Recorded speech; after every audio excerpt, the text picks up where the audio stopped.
Bonjour à tous, on commence ce journal du Mercato à Lyon où l'OL va passer à l'action dans le dossier Gonzalo Montiel. Le club rhodanien est à la recherche d'une doublure à Léo Dubois et aurait jeté son dévolu sur le défenseur de River Plate. Selon les médias locaux, une offre de 7 à 8 millions d'euros va être proposée au club de Buenos Aires. Affaire à suivre. James Lea Siliki pourrait bien quitter le stade rennais cet hiver. Relégué sur le banc des remplaçants depuis plusieurs matchs, le milieu rennais cherche à obtenir du temps de jeu pour se relancer. Et il pourrait bien trouver preneur en Angleterre puisque Watford, pensionnaire du Championship, s'est concrètement positionné. Les deux clubs négocieraient sur la base d'un prêt avec option d'achat. Le PSG aussi agite la gazette des transferts depuis l'arrivée de Mauricio Pochettino. D'ailleurs, le nouveau coach parisien veut relancer un de ses anciens joueurs. Dele Alli veut absolument aller au PSG cet hiver et retrouver Pochettino. Le club parisien aurait proposé un prêt avec option d'achat à leurs homologues londoniens, mais Daniel Levy, le président des Spurs, ne souhaite pas que le milieu de terrain quitte définitivement la capitale anglaise. Les discussions sont toujours en cours et pourraient être finalisées dans les prochaines semaines. Le PSG est toujours dans le flou concernant l'avenir de Kylian Mbappé. Alors que des discussions ont été entamées ces derniers mois avec l'international français, cela n'avance pas beaucoup. Et selon les dernières indiscrétions, le club de la capitale songerait réellement à vendre le champion du monde 2018 afin de libérer des liquidités, alors que le club estime ses pertes sur l'année à venir à hauteur de 204 millions d'euros. Dans ce dossier épineux, le Real Madrid attend son heure, tapis dans l'ombre. Ce qui nous permet de passer à notre focus du jour sur le Real Madrid. On le sait, Kylian Mbappé est érigé en priorité par le Real afin de s'offrir la nouvelle star de demain. Et pour réaliser une opération de ce calibre l'été prochain, les merengues seraient prêts à sacrifier Eden Hazard, décevant depuis son arrivée en 2019. Vendre le Belge permettrait au Real d'avoir des liquidités pour formuler une offre de 150 millions d'euros au PSG et le convaincre de vendre son attaquant à 1 an de la fin de son contrat. Le jeu de poker menteur a commencé. Et pour arriver à ses fins dans ce dossier, le Real a un argument de poids de son côté avec la présence de Zinedine Zidane sur le banc. Encore faut-il que l'entraîneur français soit toujours en place la saison prochaine, car les temps sont durs pour le club madrilène qui a enchaîné 2 défaites consécutives en coupe. Zidane est critiqué et son avenir reste suspendu à une fin de saison canon. Au-delà de son entraîneur, le Real doit aussi gérer l'avenir de ses joueurs. Le dossier majeur est celui de Sergio Ramos. En fin de contrat en juin prochain, l'Espagnol n'a toujours pas prolongé et les discussions traînent en longueur. Le Real serait d'ailleurs pessimiste dans ce dossier, le défenseur pourrait accepter un autre challenge après 16 ans de bons et loyaux services. En cas de départ de Ramos, Madrid aurait déjà trouvé son successeur, puisque selon les informations de la presse espagnole cette semaine, David Alaba aurait trouvé un accord contractuel avec les merengues. En fin de contrat au Bayern Munich, l'Autrichien serait en bonne voie pour rejoindre l'Espagne la saison prochaine. On parle là d'un transfert libre et d'un salaire de 11 millions par an pour le polyvalent défenseur.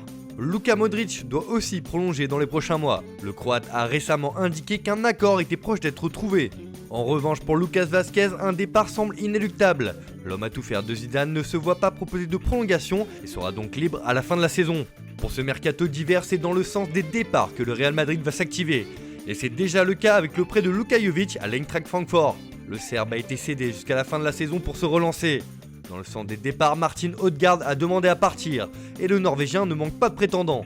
Si la Real Sociedad s'est positionnée pour un retour de son ancien milieu de terrain, le CVFC est aussi sur les rangs. Mais dans ce dossier, c'est Arsenal qui tient la corde. Le Real serait prêt à prêter son jeune joueur en première ligue jusqu'à la fin de la saison afin qu'il s'aguerrisse un peu plus au plus haut niveau.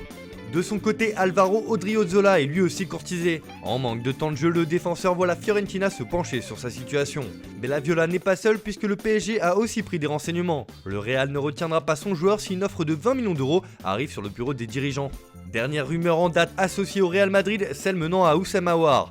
Le Lyonnais intéresserait toujours la Casablanca, mais avec les difficultés économiques du moment, le club de Florentino Pérez devrait frapper fort avec le recrutement d'un attaquant de renom. Le Français ne fait pas figure de priorité pour le moment dans les plans du Real. Toujours à l'étranger, titulaire indiscutable au RP Leipzig, Dayo Upamecano pourrait bien viser plus haut l'été prochain. En effet, le Bayern Munich a manifesté son intérêt par l'intermédiaire de Karl-Heinz Rummenigge, le président bavarois. Nous allons bien sûr nous en occuper, a confié le dirigeant allemand. Sauf que les champions d'Europe en titre devront faire face à la concurrence de Manchester United, Manchester City et Chelsea dans ce dossier. Mis au placard à l'Atalanta, Papou Gomez serait dans le viseur du CVFC. Monti, le directeur sportif sévillan, serait très intéressé à l'idée de pouvoir récupérer le meneur de jeu de 32 ans, dont le contrat expire en juin 2022. Le club andalou veut, comme à son habitude, flairer la bonne affaire. Enfin, c'est officiel, l'AS Monaco a annoncé hier soir la signature de Crépin Diatta en provenance du FC Bruges. Le Sénégalais a signé un contrat de 5 ans et le transfert est estimé à 16 millions d'euros. Fin du suspense aussi dans le dossier Arkadiusz Milik.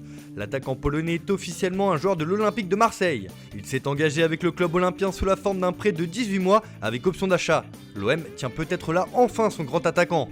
Alexandre Kokorin va enfin découvrir un championnat majeur. À 29 ans, le Russe quitte le Spartak Moscou et va découvrir la Serie A puisqu'il s'est engagé avec la Fiorentina comme l'a annoncé le club russe. Jeune attaquant arrivé à l'Atlético de Madrid en 2019 en provenance de Benfica, Ivan Saponic n'a quasiment jamais joué avec les Colchoneros.